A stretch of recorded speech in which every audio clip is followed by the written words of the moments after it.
Yo les voy a hablar un poco acerca de cómo ha evolucionado el cáncer hereditario en nuestro país, que bueno, realmente no es mucho tiempo el que tiene el descubrimiento primero de estos genes de alto riesgo y segundo que estemos haciendo este tipo de estudios moleculares en nuestro país. Y bueno, a modo de solo recordatorio, vamos a empezar diciendo que todo el cáncer es genético, pero bueno, para buena fortuna de todos nosotros, no todo es hereditario, sino que es una minoría. El 90% de los casos van a tratarse de tumores esporádicos, es decir, no tiene riesgo este paciente o esta paciente de heredarlo a la siguiente generación. Y solo entre el 5 y el 10% sí van a ser casos que van a heredarse de una generación a otra. Básicamente, como les mencioné, la mayoría de los tumores se van a deber a mutaciones somáticas, que es entre el 90 y el 95%. Esto quiere decir que va a haber una primera mutación, en este caso en alguna célula de la mama, y posteriormente ahí es donde va a arrancar la oncogénesis de este órgano. Esto va a ocurrir, por supuesto, en tejidos no germinales y por lo tanto no son susceptibles de ser hereditarias.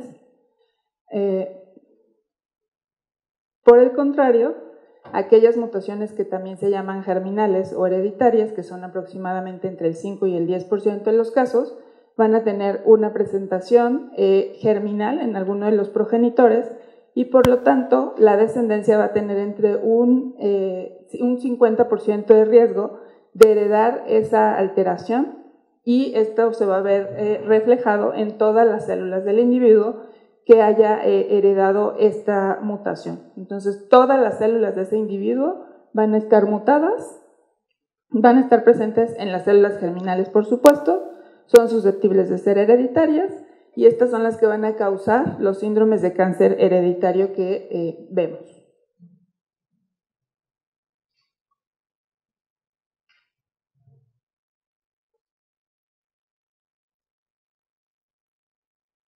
Bueno, actualmente se conocen muchos genes que están relacionados con el cáncer de mama hereditario.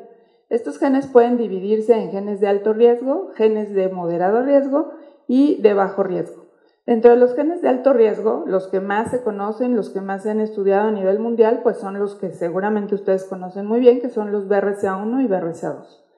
Del resto, bueno, se ha estudiado de algunas, sí, mucho, pero todavía falta estudiar mucho más, sobre todo aquellas en las cuales se reportan alteraciones que no están muy relacionadas con el aspecto clínico de las pacientes, es decir, variantes de significado clínico incierto. Porque si en BRCA1 y BRCA2 se tienen muchas de estas variantes, en otros genes que se están estudiando actualmente en estos paneles multigénicos, pues hay muchas más variantes.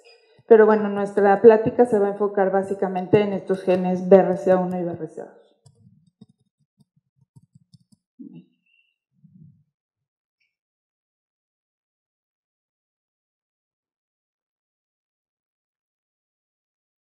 Bueno, el gen BRCA1 se mapeó en 1990, se conoce que está en el cromosoma 17 en la región Q21 y fue clonado en 1994. A la fecha se tienen reportadas 1.780 variantes en este gen y con esto quiero decir mutaciones, variantes de significado clínico incierto, así como polimorfismos en las pacientes en las que se ha estudiado.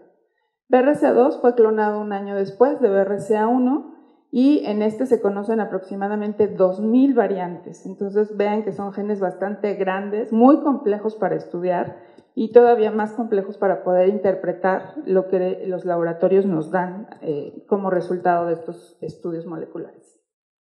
Bueno. BRCA1 tiene 24 exones y tiene la característica, al igual que BRCA2, de tener un exón central, que es el exón 11, que prácticamente es el 50% del gen. Y como pueden ver en la gráfica de abajo, se han reportado prácticamente a todo lo largo del gen mutaciones de diferentes tipos, que pueden ser mutaciones sin sentido, mutaciones de sentido erróneo y mutaciones que van a dañar el sitio del splicing. En BRCA2, bueno, también es un gen bastante complejo, este está compuesto por 27 exones, tiene también un exón central que es el exón 11, que es que se ve aquí, y también se han reportado mutaciones a todo lo largo del gen. excepto en algunos casos o en algunas poblaciones que anterior podemos ver aquí, las más comunes que se conocen, que son las de los judíos askenazí, y que son estas dos en BRCA1 y una en BRCA2, que es esta. Sin embargo, bueno, ya se han reportado en algunas otras poblaciones a nivel mundial que también presentan mutaciones fundadoras, y esto es muy importante para cada país, ya que, bueno, se van a enfocar a sus poblaciones a buscar primero este tipo de mutaciones, y si no encuentran este tipo de mutaciones, bueno, ya podrán buscar después en todo el gen si alguna paciente que consideran como de alto riesgo puede tener alguna otra mutación, pero sí son muy importantes a tener en cuenta cuando uno ve pacientes que puedan pertenecer a alguno de estos grupos étnicos.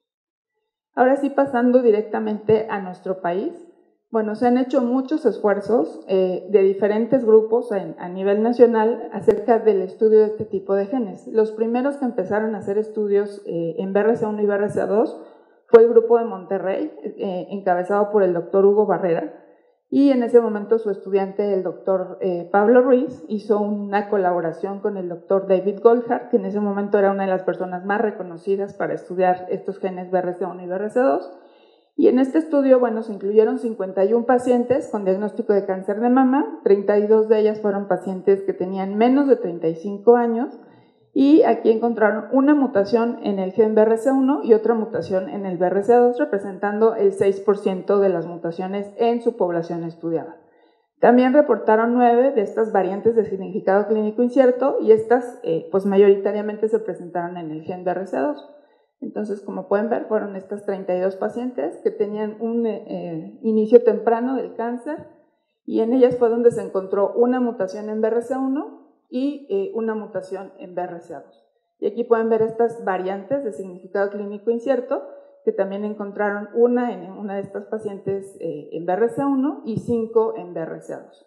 El resto de las pacientes eran pacientes que tenían antecedentes familiares de cáncer de mama o cáncer de mama y ovario, y en estas pacientes no se encontró ninguna mutación deletérea, solamente reportan estas variantes de significado clínico incierto, y en el único hombre que analizaron, pues también encontraron una de estas variantes de significado clínico incierto. Como les mencioné, este fue el primer esfuerzo que se hizo en estudiar estos genes BRCA con este grupo de Monterrey. Posteriormente, en el Instituto de Cancerología empezamos a hacer este estudio. Inicialmente lo hicimos mediante DHPLC y secuenciación. Sin embargo, bueno, es un trabajo muy extenuante, porque tenían que hacerse aproximadamente 90 PCRs por paciente, analizarlos por DHPLC, y después los pacientes que tuvieran algún cambio en el DHPLC podíamos llevarlos a secuencia. Se hacía por secuenciación Sanger. En este primer intento se incluyeron 40 pacientes. De estas 40 pacientes, 29 con historia familiar, y 11 de ellas tenían diagnóstico de cáncer de mama a edad temprana, la consideramos antes de los 40 años, y aquí encontramos 2 mutaciones missense, una en BRCA1 y otra en BRCA2, y 2 pequeñas lesiones también fueron encontradas en pacientes que tenían historia familiar positiva. Esto representó entonces en ese estudio el 5% de positividad para mutaciones en este gen. Este es uno de los ejemplos reales que estudiamos en este primer estudio en el INCAN, donde podemos ver que nuestra paciente índice es esta que está señalada con la flecha. Esta paciente inició con su cáncer de mama a los 36 años y falleció a los 42 años por metástasis múltiples.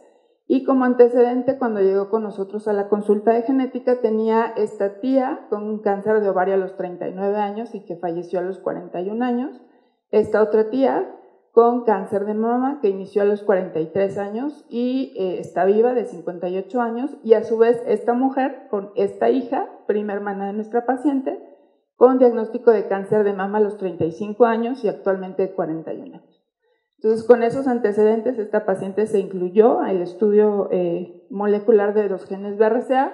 Estas son las gráficas de un DHPLC, que fue como el estudio inicial que hicimos. Aquí podemos ver una gráfica de un control sano y aquí el de nuestra paciente. En este estudio realmente no podemos conocer exactamente qué tipo de mutación es la que está teniendo nuestra paciente, pero sí sabemos que es diferente a nuestro control sano. Entonces, en estos casos fue cuando llevamos a secuenciación este tipo de muestras.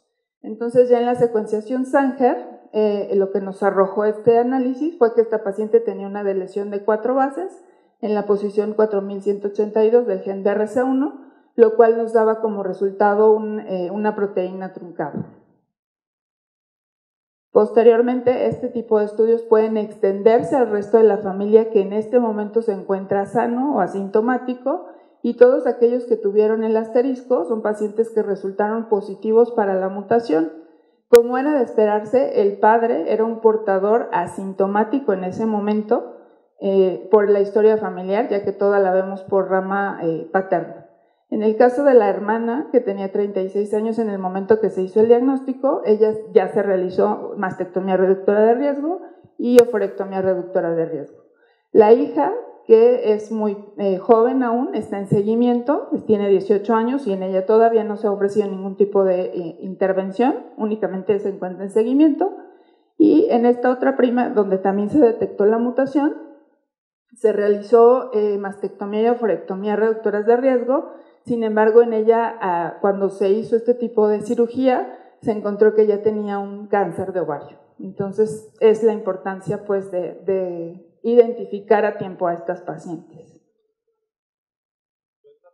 Bueno, otro de los estudios muy importantes que tenemos que tener en cuenta es este que hizo el doctor Beitzel, que se publicó en el 2007, y en donde él estudió a población mexicana, o bueno, latinoamericana, pero donde había muchos más mexicanos en Estados Unidos, en una región de Los Ángeles, y aquí él estudió 106 casos.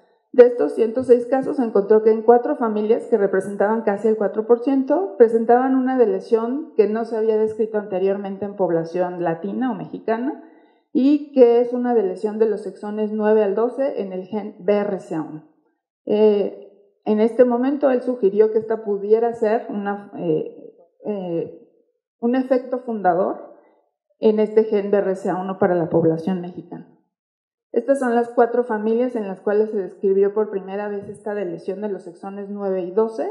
Y bueno, como ustedes pueden ver, pues hay una historia familiar, por ejemplo, en esta paciente que tuvo un cáncer de mama a los 33 años, esta paciente con un cáncer de mama a los 23 años, que bueno, una de las indicaciones justamente es hacerlo en pacientes que tengan una edad temprana de presentación.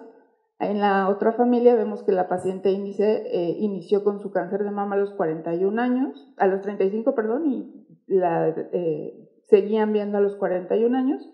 Esta mamá de nuestra paciente que tuvo un cáncer de mama a los 50 años y falleció a los 53 años. Y este otro que tenemos un cáncer de ovario, sin embargo, lo vemos en el lado paterno de nuestra paciente. Entonces, en ese caso no tendría nada que ver justamente con lo que estamos viendo del lado materno. Eso es importante cuando nosotros hacemos las historias familiares. ¿Qué lado es el que puede estar afectado? ¿El materno o el paterno? Y siempre es importante poner ambos justamente para definir cuál es el lado que pudiera estar dando esta herencia en la paciente. En este otro caso tenemos que la paciente índice tuvo el cáncer a los 40 años con su mamá, que tuvo un cáncer de ovario a los 70 años, una tía con cáncer de mama a los 68 años, y aquí tenemos el antecedente de una tía abuela con cáncer de mama a los 41 años. Entonces, como pueden ver, aunque la gran mayoría de los casos se da en pacientes jóvenes, nunca podemos descartar que estos casos que se presentan a edades más tardías puedan tener que ver con lo que estamos viendo con nuestra paciente y que sea un caso de tipo hereditario.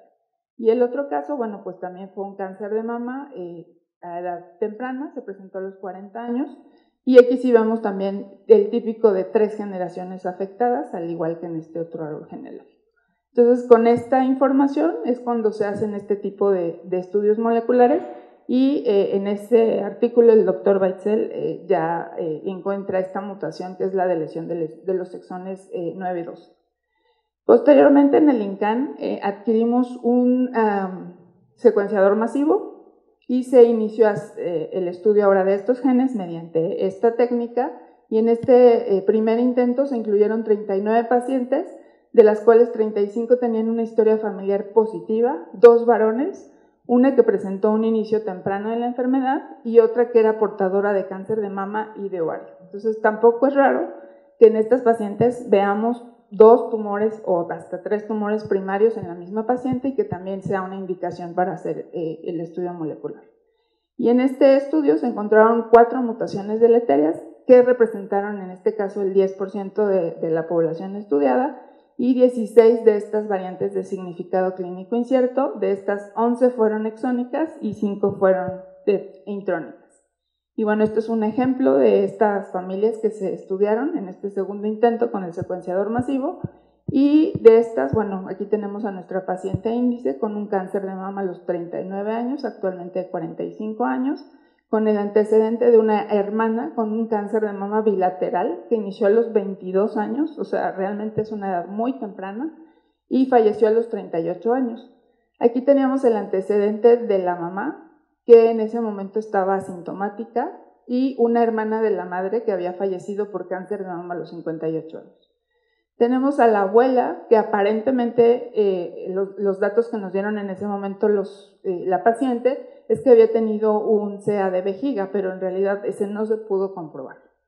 Pero bueno, esta paciente tuvo otra pareja y con él tuvo estas 2 hijas que también estuvieron afectadas de cáncer de mama, una a los 55 años y otra a los 40 años. Entonces, con estos antecedentes se hace el estudio molecular y se detecta que tienen una deleción de 4 bases en el gen BRCA2 y posteriormente, como en los casos anteriores, se hace la detección de esta misma mutación en el resto de los familiares que quieran saber su estado de portador de esta mutación. Entonces, todos aquellos que tienen esta línea, y era de esperarse también que la madre de nuestra paciente, aunque en ese momento estaba asintomática, era portadora de la mutación. Entonces, aquí tienen todos estos que tienen la raya aquí, fueron pacientes que fueron estudiados y que son portadores de la mutación, y los que tienen una W fueron estudiados y son pacientes que no son portadores de la mutación. Este es otro ejemplo en el cual, bueno, vemos que hay familias que tienen historias muy floridas y muy claras de que esto sí puede ser algo hereditario, y otras que son, digamos, más pequeñas, pero no por eso son poco informativas, como es este caso.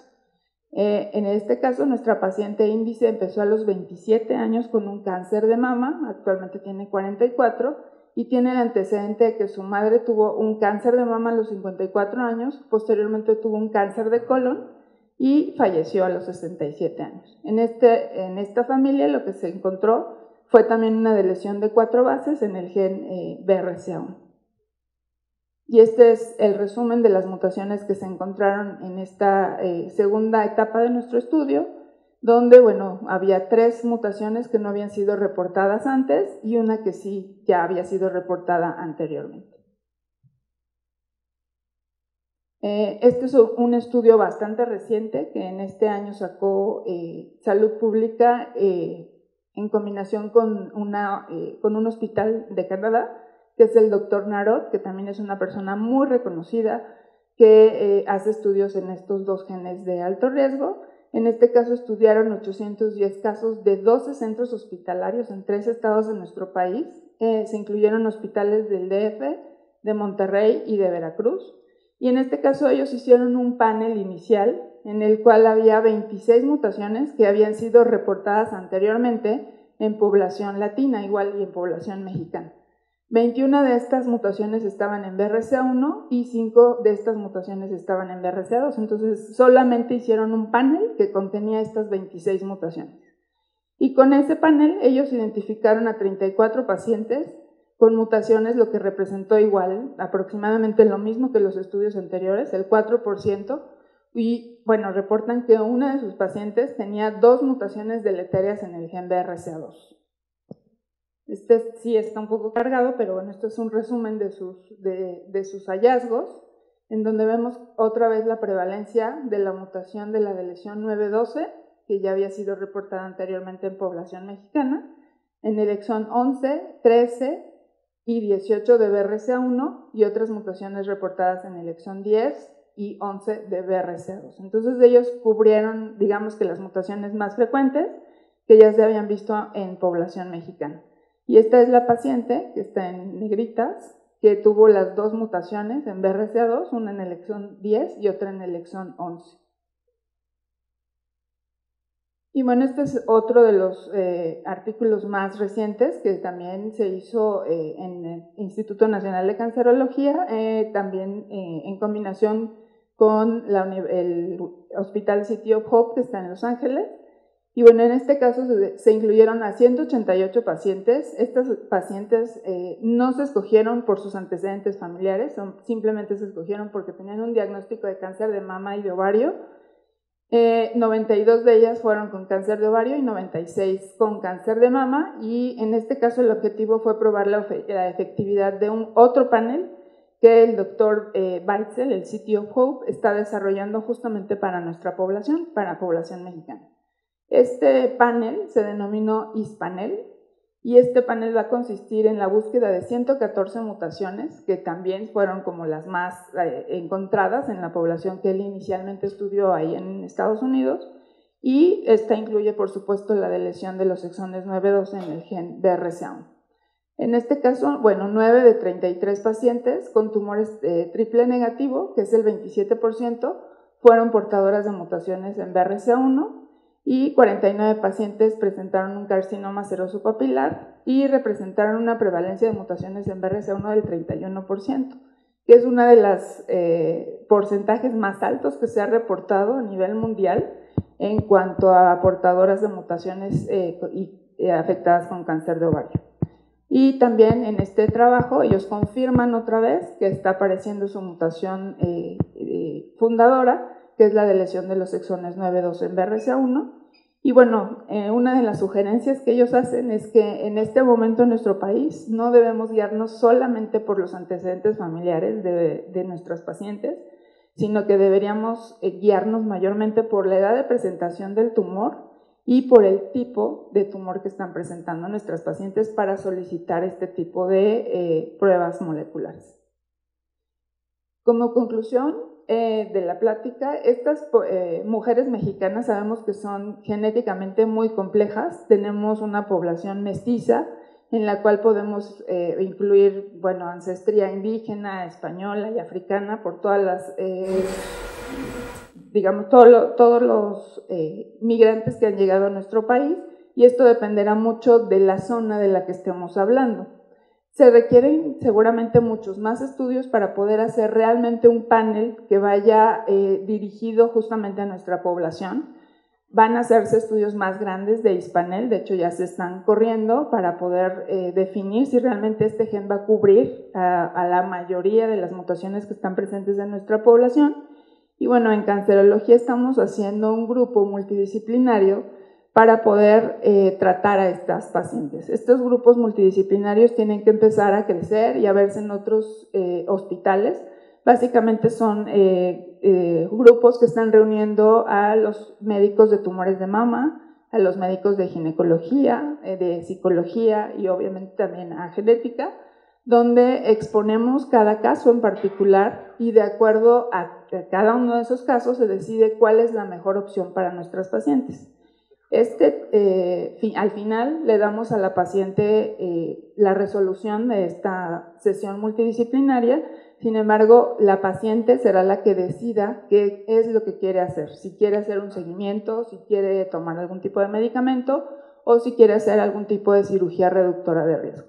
Entonces, sí es importante que este tipo de grupos multidisciplinarios se multipliquen y se puedan encontrar en otros centros hospitalarios donde se están tratando este tipo de pacientes y que se están solicitando este tipo de pruebas moleculares. Y bueno, otra cosa importante es ahora estos paneles multigenes que seguramente les han ofrecido a muchos de ustedes y que sí son importantes, que sí son útiles en muchos casos, pero que también en algunos otros casos pueden llegar a darnos dolores de cabeza, porque si ya vimos que en BRCA1 y BRCA2, que son de los genes más estudiados, reportan muchas de estas alteraciones de significado clínico incierto, en estos genes que son de moderado riesgo o de bajo riesgo, puede ser que haya muchas otras alteraciones que en este momento no podemos decirle a la paciente cuál es su repercusión real. Entonces, bueno, esto es tema para otra plática, pero bueno, sí debemos tener en cuenta que estos paneles sí son útiles, pero debemos saber a qué pacientes se le deben solicitar y que no son para población general, ¿no? También es importante que estas pacientes sean enviadas a un consejo genético previo a solicitar las pruebas. Esto es lo ideal, porque también estamos conscientes de que los genetistas no somos tantos y que los que estamos dedicados justo a la oncogenética pues somos todavía menos. Entonces, pues lo importante es tener como la información que ustedes pueden darle como de primera mano a su paciente, porque son ustedes quienes van a dar la primera información y preferentemente enviarlas a un consejo genético previo a hacerse este tipo de pruebas moleculares. Muchas gracias.